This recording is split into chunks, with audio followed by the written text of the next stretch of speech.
Hello everyone, welcome to true I S N P C S. दोस्तों, अब हम इस चैप्टर में भक्ति एंड भक्ति सूफी मूवमेंट के बारे में उसके कंटेक्स्ट में कुछ प्रोमिनेंट लीडर्स को जानते हैं। अब जो मैं डिस्कशन आपको करवाने जा रहा हूँ वो बहुत ही ज़्यादा इंपॉर्टेंट डिस्कशन है। आराम से इसको समझना और हो सके तो इसको एक दो दिन के अंदर या विद इन 24 आवर्स के अंदर इसको रिवाइज कर लेना। इन सारे रिफॉर्मर्स को, इन सारे भक्ति सेंट्स को, इनके बारे में क्वेश्चन आते हैं। प्रीलिम्स के लिहाज से तो इम्पॉर्टेंट है ही, इसके बारे में मुझे एम्फसाइज करवाने की ज़रूरत नहीं है। लेकिन मेंस के लिहाज से भी मैं आपको एक चीज़ दिखा देता हूँ। एक क्वेश्चन आया था 2018 में, 2018 का एक मेंस का क्वेश्चन है, जीएस पेपर 1 का।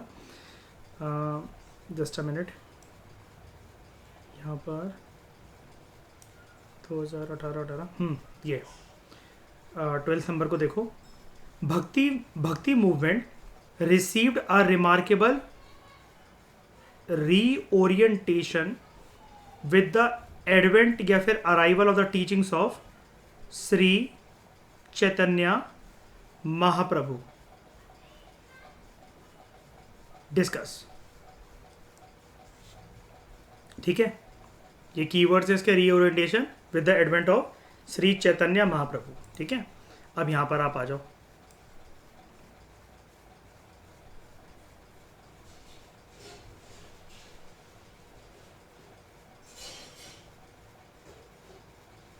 ठीक है, एक एक करके हम डिस्कस करते चलते हैं इनको आगे। आपको और भी रिफॉर्मर्स मिलते चलेंगे।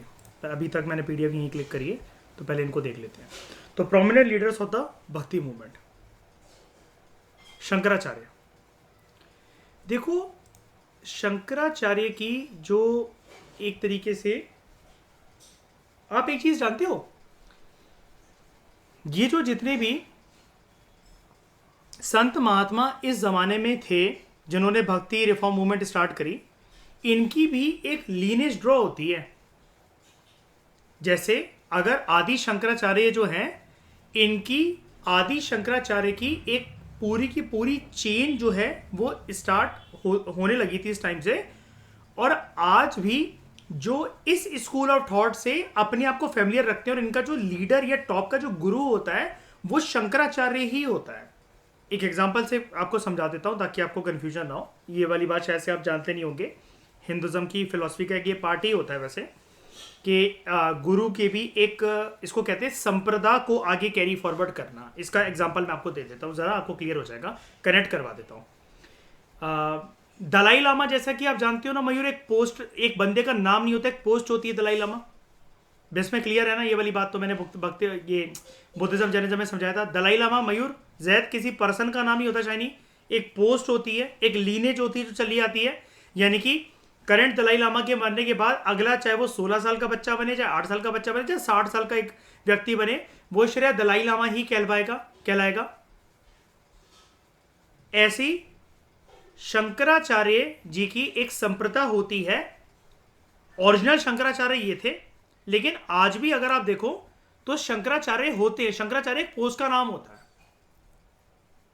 ओ माय गॉड मूवी में मयूर यही तो दिखा रखा है।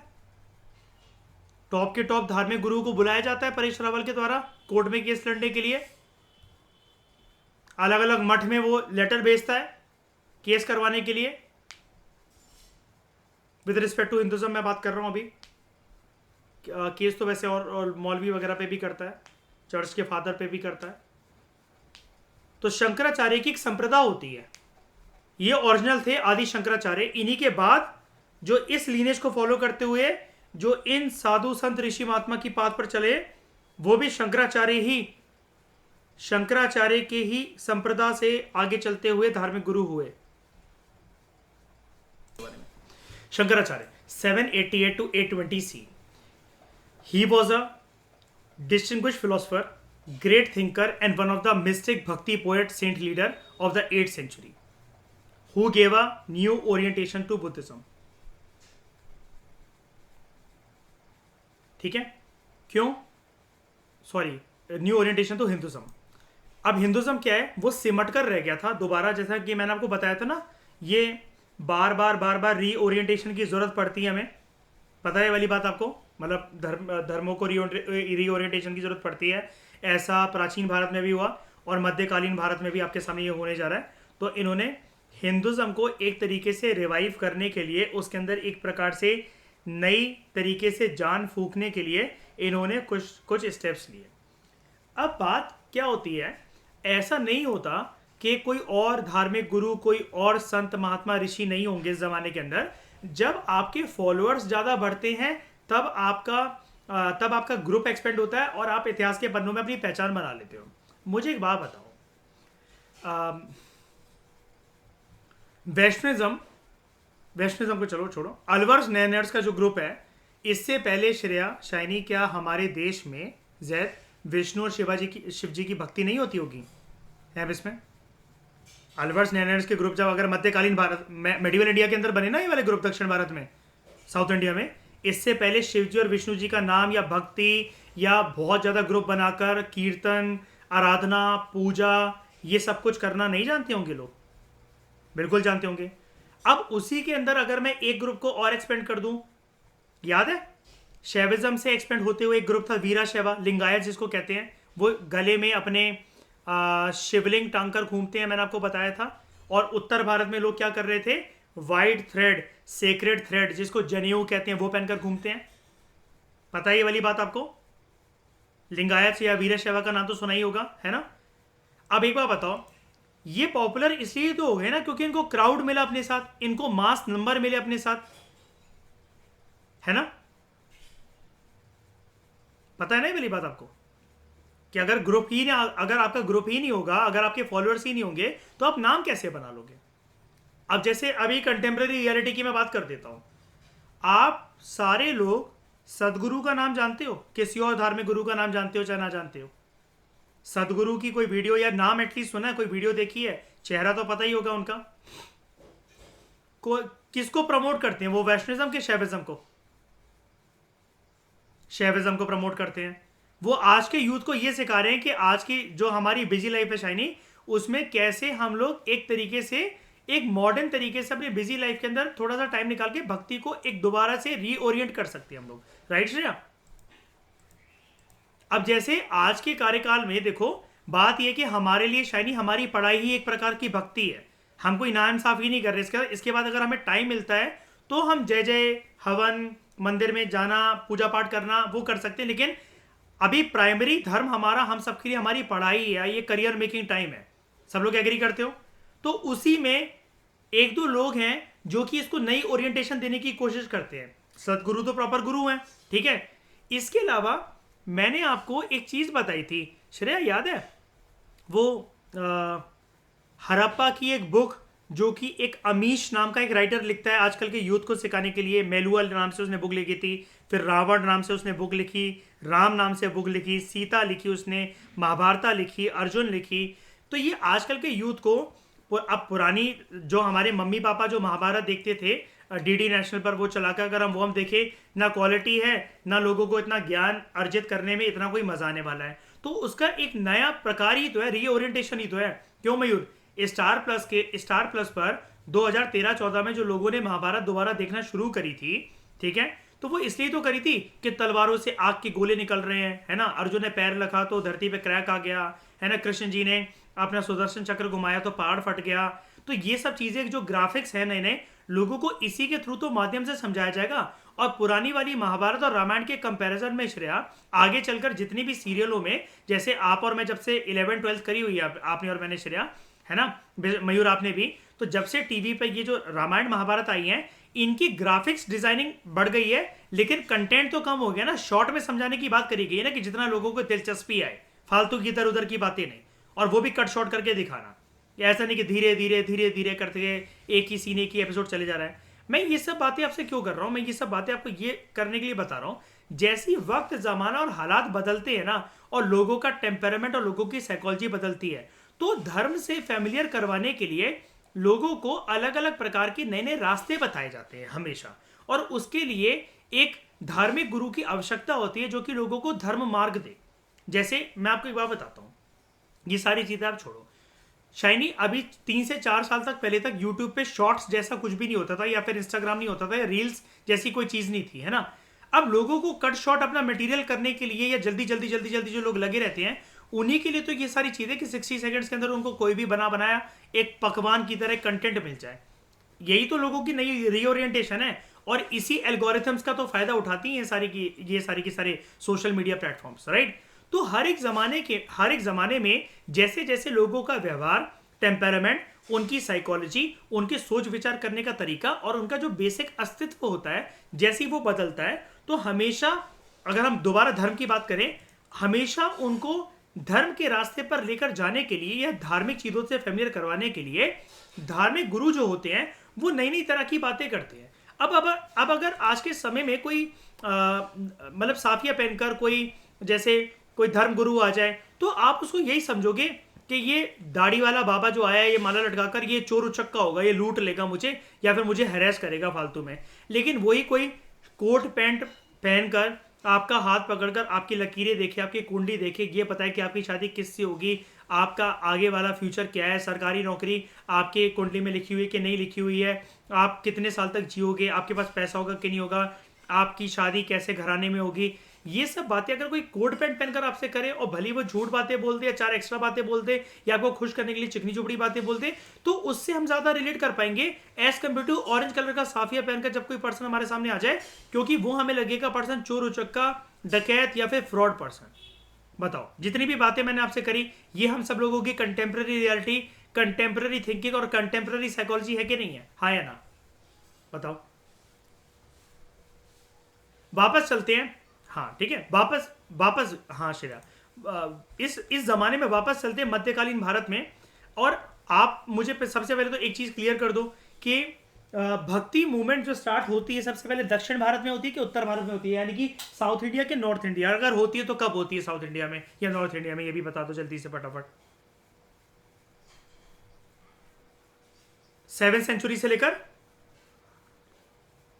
गुड श्रेया, 7 से लेकर 12 तक। और नॉर्थ इंडिया में 12 से लेकर 12 से लेकर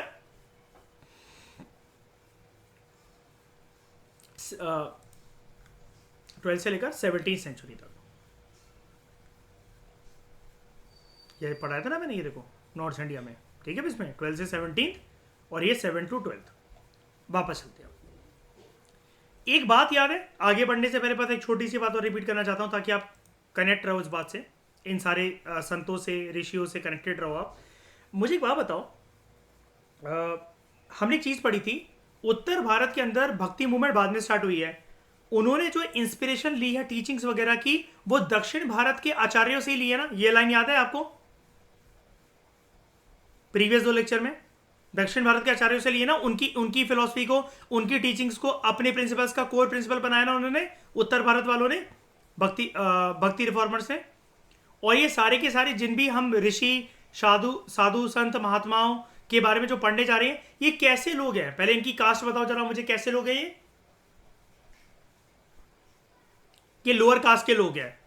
दूसरी चीज, ये क्या करते हैं, ये क्या लिखते हैं? कुछ कंपोज करते हैं, ओरल ट्रेडिशन है, क्या करते हैं? मतलब ये पोएट सेंट्स हैं, है ना?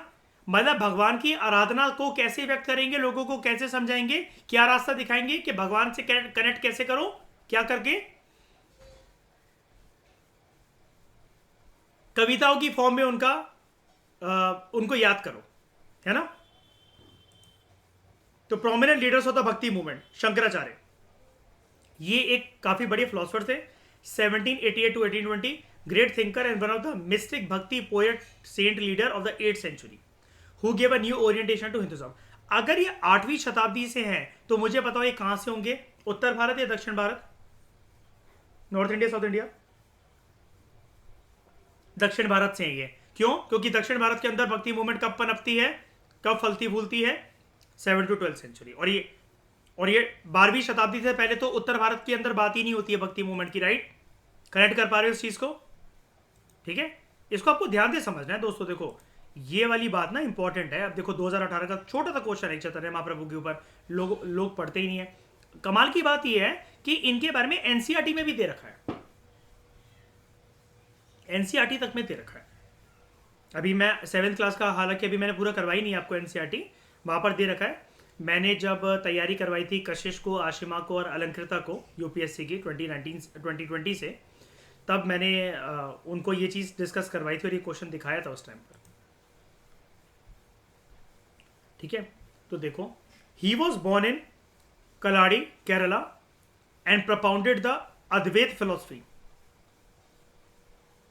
मोनिज्म एंड निर्गुण ब्रह्मांड।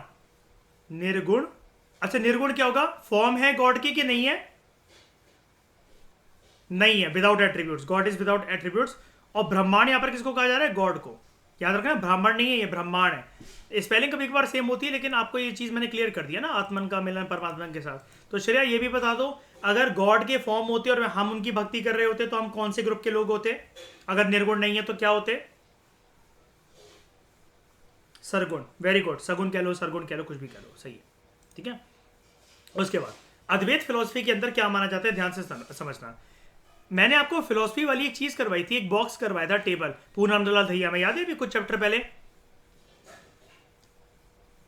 याद है? 6 तरह की फिलोसफी मैंने आपको करवाई थी, उनको एक बार रिवाइज कर लेना आज इन्हीं के साथ। ठीक है, खैर बात करते हैं यहाँ पर दोबारा, फिलोसफी सारी की सारी आपको है, अगर उनको आप ना भी पढ़ते हो तो कोई बात नहीं, लेकिन फिर भी पढ़ लेना। अद्वैत फिलोसफी, अद्वैत फिलोसफी के अंदर यह माना जाता है reality of the world is denied. जो दुनिया में आप ये सब कुछ देख रहे हो, क्या है आपका? ये आपका भ्रम है। भ्रम नकली होता है, तो असली क्या है? असली है सिर्फ और सिर्फ ब्रह्मांड। God is the only reality, universe is the only reality. जो यूनिवर्स को कंट्रोल कर रहा है, मतलब यूनिवर्स का कंट्रोलर जो है वो ओनली रियलिटी है। तो reality of the world is denied. सच्चाई से परे है ये फिलॉसफी, कि जो सच्चाई आप सच्चाई जिसको मान के चल रहे हो वो सच्चाई सच्चाई नहीं है, वो आपका भ्रम है। सिर्फ सच्चाई दुनिया में एक ही चीज के ऊपर बेस्ड है, और वो सच्चाई है ब्रह्मांड, यानी कि गॉड। समझ में आया मैंने क्या बोला? समझ में आया? जिस सच्चाई को आप सच्चाई मान रहे हो वो सच्चाई एक्चुअली में सच्चाई नहीं है, वो आपका भ्रम है। सच्चाई सिर्फ एक ही चीज में वास करती है, वो है ब्रह्मांड, यानी कि गॉड, और वही आपका अस्तित्व है, वही इस दुनिया का अस्तित्व है, वही ओरिजिनल सच्चाई है। और आपका मिलन एक ना एक दिन इस ब्रह्मांड, इस यूनिवर्सल सोल के साथ होना ही है, जिसको हम लोग क्या कहते हैं, योग फिलॉसफी वगैरह में भी क्या कहते हैं? आत्मन का मिलन किसके साथ? किसके साथ? परमात्मन के साथ। तो Brahman is considered as the only reality, इकलौती रियलिटी यही है। इनके ऊपर फोकस करना, मैंने आपको बताया भी था, साल 2013-14 का क्वेश्चन ही दिखाया था, याद है? फिलोसफी के कितने डीप वो क्वेश्चंस आते हैं, उस टेबल को पढ़ पढ़ के मैंने आपको क्वेश्चंस दिखाए थे मैंने आपको। ठीक है, it is only Brahman as at its base that gives it its reality. अगर गॉड ना हो, यूनिवर्स ना हो, यूनिवर्सल एनर्जी ना हो, ब्रह्मांड ना हो, तो जो भी आप सच्चाई देख रहे हो, जो आपकी सच्चाई लग रही है, एक्चुअली वो सच्चाई है नहीं, वो आपका भ्रम है। तो वो भ्रम भी एग्जिस्ट ना करे जिसको आप सच्चाई मान रहे हो। कहने का मतलब ये है, अब आपको लग रहा होगा सर इतनी बातें क्यों फंसाते चले जा रहे हो? फिलोसफिकल बातें, फिलोसफिकल डिबेट दोस्तों ऐसी ही होती हैं जिनके गहरे गहरे मीनिंग हो, जिनको आप आराम से सोचकर मल्टीपल इंटरप्रिटेशन कर सको। यहाँ पर आपको सिर्फ इतना जानना है, मैं आपको कंफ्यूज नहीं करता हूँ, मैं आपको सिर्फ इतना बता सकता हूँ यहाँ पर कि इनका मानना ये था, आदि शंकराचार्य का मानना ये था कि जो ब्रह्मांड है, जो गॉड है, जो परमात्मा है, आप उसी के सहारे से ये सब कुछ चीजें देख रहे हो। आपको और मेरा इस टाइम पर, इस बजे 1:01 पर 23 तारीख को ये लेक्चर करना, आपका और मेरा मिलना, आपकी और हमारी बात होना, आपकी और हमारी बहस होना, आपके और मेरे बीच में प्यार होना, ये सारी बातें लिखी हुई हैं, और ये सारी बातें भ्रम भी हैं। हम जो एक दूसरे को देख रहे हैं, हमारी एक दूसरे से डिटैचमेंट हो, अटैचमेंट हो, प्यार हो, नफरत हो, हम प्रोफेशनल हो, हम प्राइवेट रिलेशनशिप में हो, कुछ भी हो, हम एक दूसरे को बचपन से जानते हो, हम एक दूसरे को कल से जानते हो, ये सारी की सारी जितनी भी चीजें हैं, ये हम इसलिए देख पा रहे हैं क्योंकि वो चीज ब्रह्मांड ने, वो चीज परमात्मा ने क्रिएट कर रखी है। हम उसको रियलिटी मान तो रहे हैं, लेकिन वो रियलिटी एक दिन मिट जानी है, बिकॉज अल्टीमेट रियलिटी जो कभी नहीं मिटेगी वो है गॉड, वो है परमात्मा। और हमारी आत्मा भी कभी नहीं मिटती है, क्योंकि हमारी आत्मा के अंदर ही ब्रह्मांड निवास करता है, और ब्रह्मांड ही सारे के सारे आत्माओं का करता धरता है। इसलिए हर एक फिलोसफी का, ज्यादातर फिलोसफीज का एम्फेसिस इस बात के ऊपर होता है, आत्मन का मिलन परमात्मा के साथ, connection of individual soul with the supreme soul या फिर यूनिवर्सल सोल। इतनी बात क्लियर है? पहले बताओ, कंफ्यूज तो नहीं हुए मैंने क्या बोला?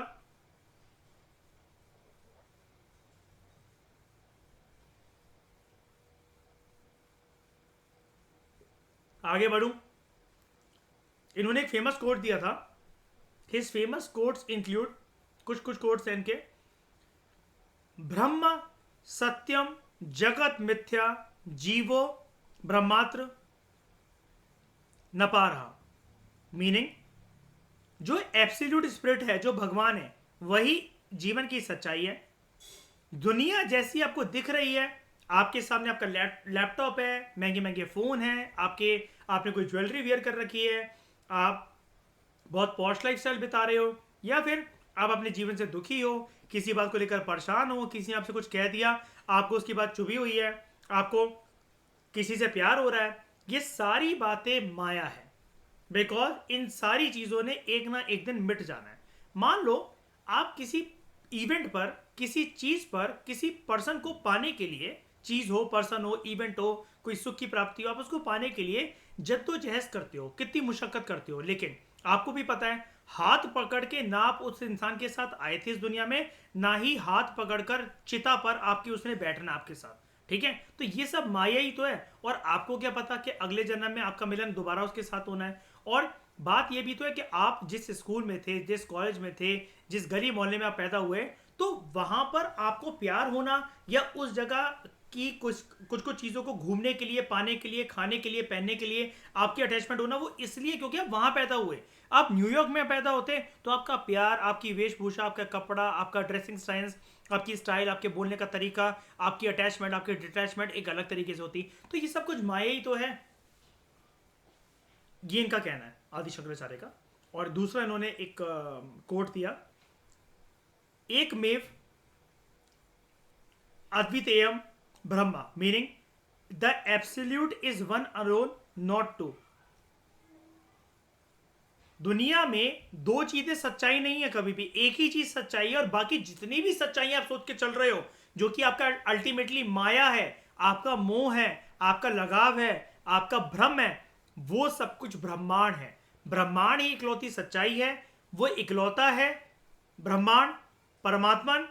सारी की सारी जो उपज है, जो खोज है, जो करता धरता है, पूरे संसार का जो रखवाला है, वो ब्रह्मांड ही है. और उसी में, उसी स्टोरी में आपको सुख, दुख, दर्द, प्यार, नफरत, घृणा, लगाव, ये जो भी कुछ होता है, ये आप जो रियलिटी मानते हो, ये आपका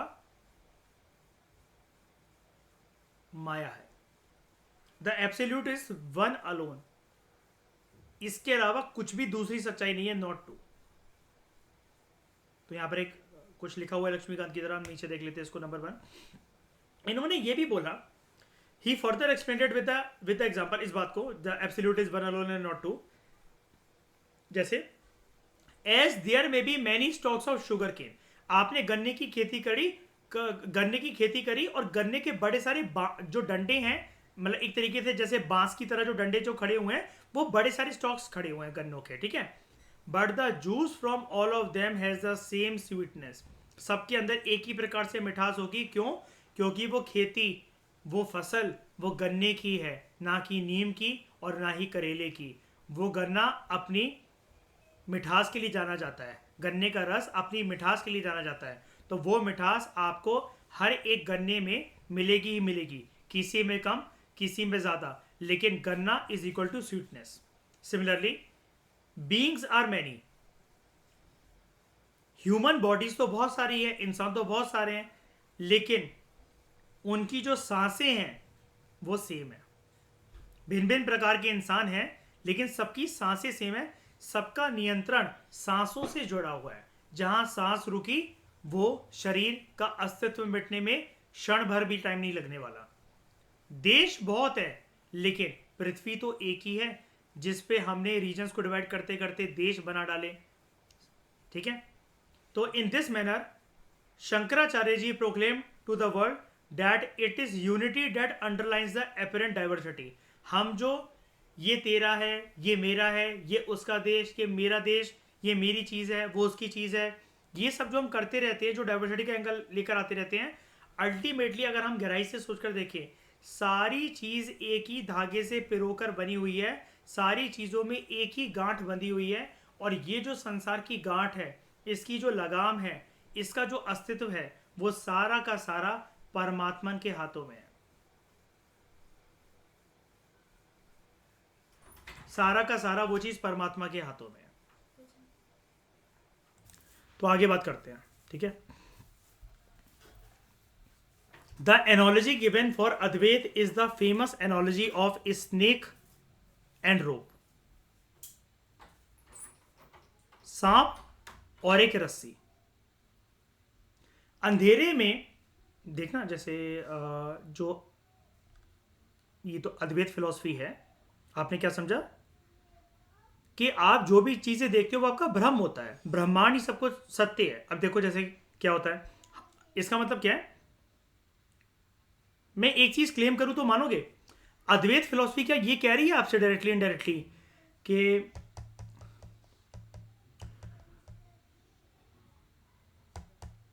आप जो भी कुछ देख रहे हो अपनी आंखों से वो सत्य नहीं है, वो आपका भ्रम है और आप भटके हुए इंसान हो?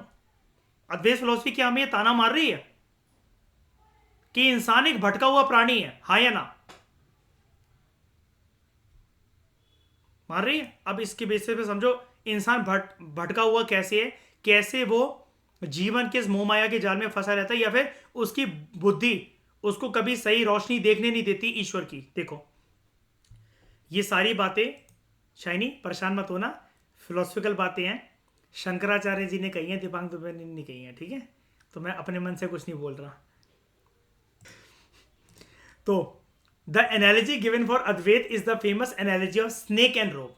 अंधेरे में हो सकता है हम एक रस्सी को एक सांप समझ लें, और क्या पता उस रस्सी को कोई मूव कर रहा हो। मान लो कि सर्दियों का टाइम है, ठीक है, और मैं जो है गार्डन में पानी डाल रहा हूं, और बड़ी सी एक लेजम है। लेजम आई थिंक आप जानते होगे, जो एक ये जो पाइप होती है जिससे पानी जाता है उसको लेजम कहते हैं, बहुत बड़ी वाली जो होती है ना। तो लेजम में मैं पानी डाल रहा हूँ, और सर्दियों के दिन चल रहे हैं, शाम मतलब अंधेरा हो गया है। अब वो लेजम आपको मूव करते हुए दिख रही है, और वो डार्क कलर की है किसी की, मान लो। तो आप ये समझोगे यार कोई लंबी सी चीज़ है वो चल रही है। अगर आप फेमिलियर नहीं हो, या अगर आपको पता नहीं कि यहाँ पर लेजम का यूज़ होता है, या फिर ये पानी डाल रहे होंगे, आपको कोई आइडिया नहीं। सिमिलरली यहाँ पर एक एनालॉजी है। एनालॉजी क्या होता है? जब दो चीज़ों के बीच में लिंक को स्टैब्लिश करके हम कोई चीज़ को समझाने की किसी को कोशिश करते हैं। आपके मन में आया होगा, क्या हम एनालॉजी को सर डिफरेंस कह सकते हैं या फिर कनेक्शन कह सकते हैं? नहीं, एनालॉजी एक अलग ही टर्म होता है। एनालॉजी जहां पर भी वर्ड यूज होता है, आप दो लोगों के, दो चीजों के डिफरेंस या उनके संगम से किसी को कुछ समझाने की कोशिश करते हो। याद है प्लेटो की एक एनालॉजी जिसमें वो परछाई और वो बंदों के बेसिस पर कुछ बोलता है, शैडो वाली उसकी एनालॉजी है ना, हमने वेस्टर्न पॉलिटिकल थॉट में करा था उसको PSIR में। तो analogy given for Advaita is the famous analogy of snake and rope. अंधेरे में हम गलती ये कर सकते हैं कि हम एक रस्सी को एक सांप समझ सकते हैं। जैसे आपने नो एंट्री मूवी देखी है? सलमान खान, अनिल कपूर, फरदीन खान, ये सारे के सारे जब पहाड़ से लटके होते हैं, वो लारा दत्ता और इनकी बीवियां जो होती है वो रस्सी फेंकती है, एकदम से चिल्लाता है ना सलमान खान, सांप सांप सांप, है ना। एक बार तो सच में आता है, लेकिन जैसी रस्सी उसके ऊपर फेंकती है उसको लगता है ना एकदम से कि सांप आ गया। तो इन द डार्क वी में mistake a rope for a snake, and for a time take it to be a real snake. एक बार के लिए, एक क्षण के लिए हमें लग सकता है वो असली का सांप है, बट एकदम से अगर हम उसको देखें तो हमें रियलाइज होगा दैट ये तो सिर्फ एक रस्सी ही है। तो एक बार अगर हमें पता लग जाए कि ये रस्सी है, हम उसको फिर सांप की तरह नहीं देखेंगे। तो रोप जो है, it had never existed, it was purely in our mind. रस्सी या सांप ये तो कुछ था ही नहीं, ये तो सिर्फ हमारी दिमाग की उपज है, सिर्फ खोज है। सिमिलरली इफ नॉलेज ऑफ ब्रह्मांड इज अटेन्ड, अगर आप परमात्मा की नॉलेज को, यूनिवर्सल एनर्जी की नॉलेज को अगर आप जान जाओ, the illusion of the body and the world will vanish. ठीक है, जो आपका माया है, मोह माया है आपके शरीर से, या आप शरीर को अपना बहुत सुप्रीम समझते हो, या दुनिया में बहुत सारी चीजों को, भौतिक वस्तु को पाना चाहते हो, इस चीज की इल्यूजन, इस चीज की मोह माया आपके जीवन से खत्म हो जाएगी। मैंने आपको बुद्धिज्म जैनिज्म चैप्टर के अंदर एक मंक दिखाया था, याद है श्रेया? वो इच्छा मृत्यु अपनी लेते हैं मेडिटेशन करते करते। अब हम लोग दुनियादारी के मोह माया में फंसे हुए हैं, तो हमारा क्या रहता है, अगर कल को हम ये चीज अटेन कर भी लें, पहली बात है अगर हम अटेन कर लें कि हम इच्छा मृत्यु का दम रखते हैं, इच्छा मृत्यु लेने का दम रखते हैं, तो पहली बात है हमारे अंदर मोह माया होगी नहीं, क्योंकि उस लेवल तक पहुंचने के लिए मोह, उस लेवल पे पहुंचने के बाद मोह माया ऑटोमेटिकली खत्म हो जाएगी। लेकिन फिर भी चलो एक बार को मान लेते हैं कि जैसे हमने उधर देखा था कि हमारे पास ये सारी मतलब जो शक्ति है वो आ गई, लेकिन फिर भी मतलब इच्छा मृत्यु की शक्ति आ गई, हम फिर भी लेकिन संसार के मोह माया के अंदर फंसे हुए हैं कि हमें लगता है अरे यार अभी तो मेरी सैलरी आनी है, अभी तो मेरे पैसे आने हैं, अभी तो मुझे ये अटेन करना है, अभी तो मुझे इस पावर स्टेटस इस सिंबल पे जाना है। तो अद्वैत फिलोसफी का ये कहना है ये सब कुछ भ्रम है। एक दिन आपने सभी भौतिक वस्तुओं को, सभी सुख चैन, सुख को, चैन को, टाइटल को, नाम को, शोहरत को, इस शरीर को भी छोड़ के चले जाना है, क्योंकि ये आपके साथ वास नहीं करेंगे। आपकी आत्मा ही आपकी सच्चाई है, जो कि शरीर बदलती रहेगी, हर जन्म में आपकी औकात बदलेगी, हर जन्म में, किसी जन्म में आप पुरुष हो, किसी जन्म में आप जानवर हो, किसी जन्म में आप स्त्री हो, ये सारी की सारी चीजें आपकी बदलती रहेंगी। बस एक ही सच्चाई है और वही जीवन की सच्चाई होनी चाहिए और मकसद होना चाहिए, आत्मन का मिलन परमात्मन के साथ, ब्रह्मांड के साथ। ठीक है, तो Shankaracharya stress that gyan alone can lead to salvation. अगर आपको राइट नॉलेज हो तो आपको मोक्ष की प्राप्ति हो सकती है। He wrote commentary on Bhagavad Gita on the Brahma Sutra and Upanishad as well. Bhagavad Gita, Brahma सूत्र,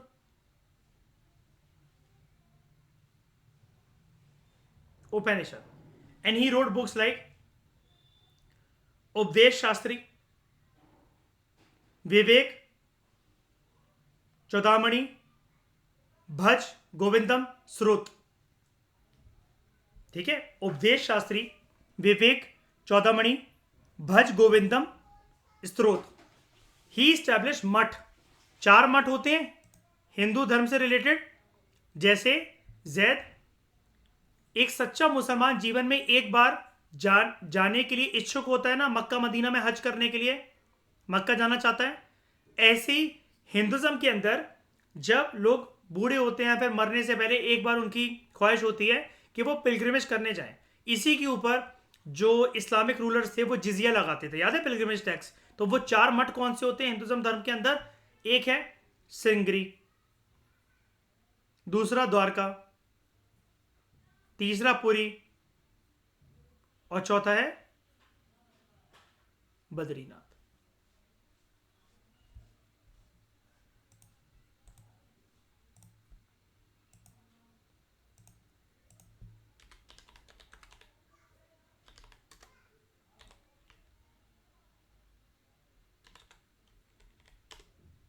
श्रृंगेरी मठ कहाँ है? ये कर्नाटका, कर्नाटका। देख लो कैसा होता है। ये है श्रृंगेरी श्रद्धा पीठम। ठीक है, हर जगह पर, हर मठ में आचार्य होते हैं, जैसे ये करंट आचार्य जगत गुरु शंकराचार्य। अब देखो ये नाम आ गया शंकराचार्य। हम कहाँ पढ़ रहे हैं इनको? हम इनको कहाँ पढ़ रहे हैं?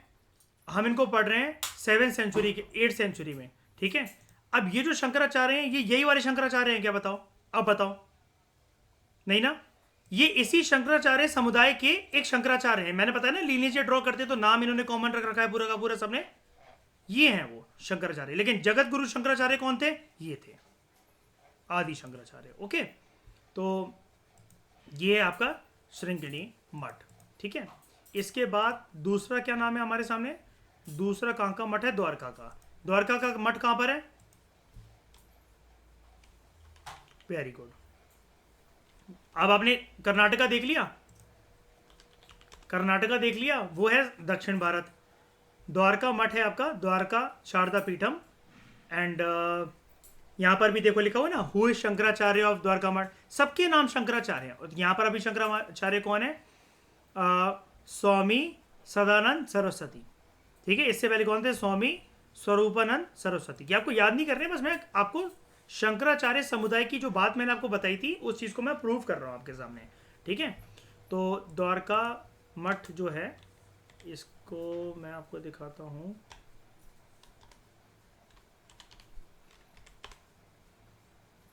ये है गुजरात आपका, द्वारका गुजरात। ओके, फोटो दिखा देता हूँ।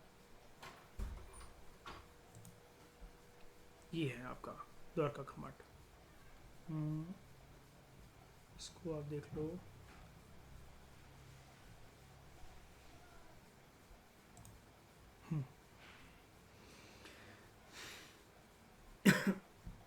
ओके,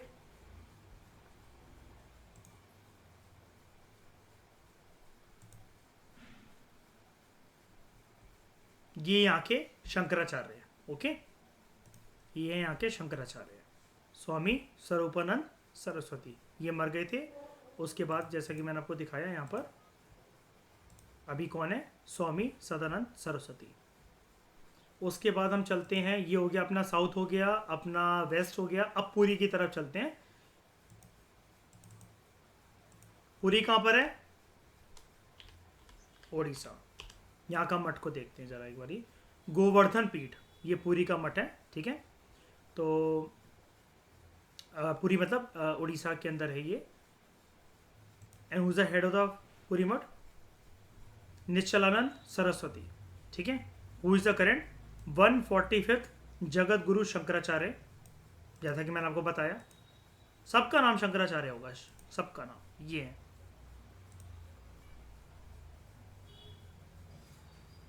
प्रेयर का मतलब क्या ये बोल रहे हैं? Efforts made by me should not make me arrogant. ये प्रेयर है, ये भक्ति है। तो पुरी का एक बारी मठ देखते हैं जरा हम लोग। ये गोवर्धन पीठम पुरी, उड़ीसा के अंदर तीसरा मठ। तो साउथ हो गया श्रृंगेरी कर्नाटका, द्वारका हो गया आपका वेस्ट गुजरात, पुरी हो गया आपका ईस्ट उड़ीसा, और लास्ट है बद्रीनाथ आपका। ये कहाँ पर पड़ता है? उत्तराखंड, है ना, नॉर्थ में। तो बद्रीनाथ मठ को देखते हैं।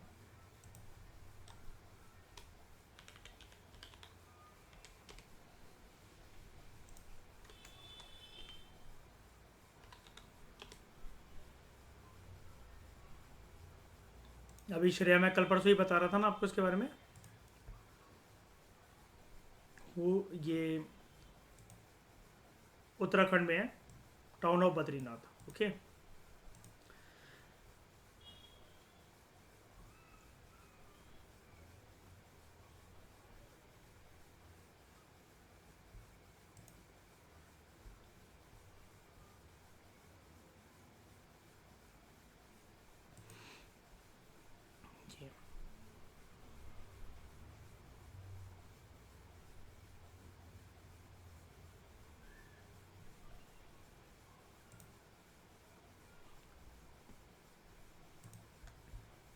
बद्रीनाथ मठ किसको डेडिकेटेड है?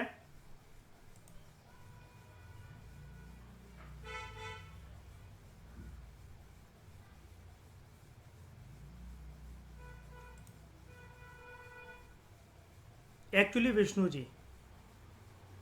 पता है क्यों? शिव जी ने अपने लिए बनवाया था, विष्णु जी ने उनसे गिफ्ट में मांग लिया था। आज तक शिव जी से हर एक चीज दूसरे देवी देवता गिफ्ट में मांग लेते हैं। आपको पता है ओरिजिनली जब समुद्र मंथन हुआ था, समुद्र मंथन में से एक गॉडेस प्रकट हुई थी, बताओ कौन? लक्ष्मी जी। सारे देवी देवता गरीब हो गए थे उस टाइम पे, पता है ये वाली बात आपको, है ना? तो लक्ष्मी जी की शादी ओरिजिनली शिव जी से होने वाली थी,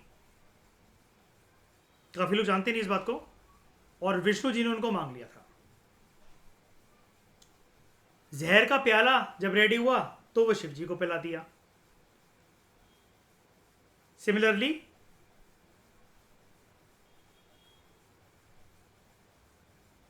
लंका जो है वो शिव जी ने अपने और पार्वती जी के रहने के लिए बनवाई थी। दान में उसको किसने मांग लिया? रावण ने। और तब पार्वती मां बहुत चिढ़ गई थी, और इसलिए लंका का विनाश जो है वो सुनिश्चित था। तो श्रृंगेरी, द्वारका, पुरी और बद्रीनाथ, ये 4 मठ हैं। ओके, आपको दिक्कत नहीं होनी चाहिए।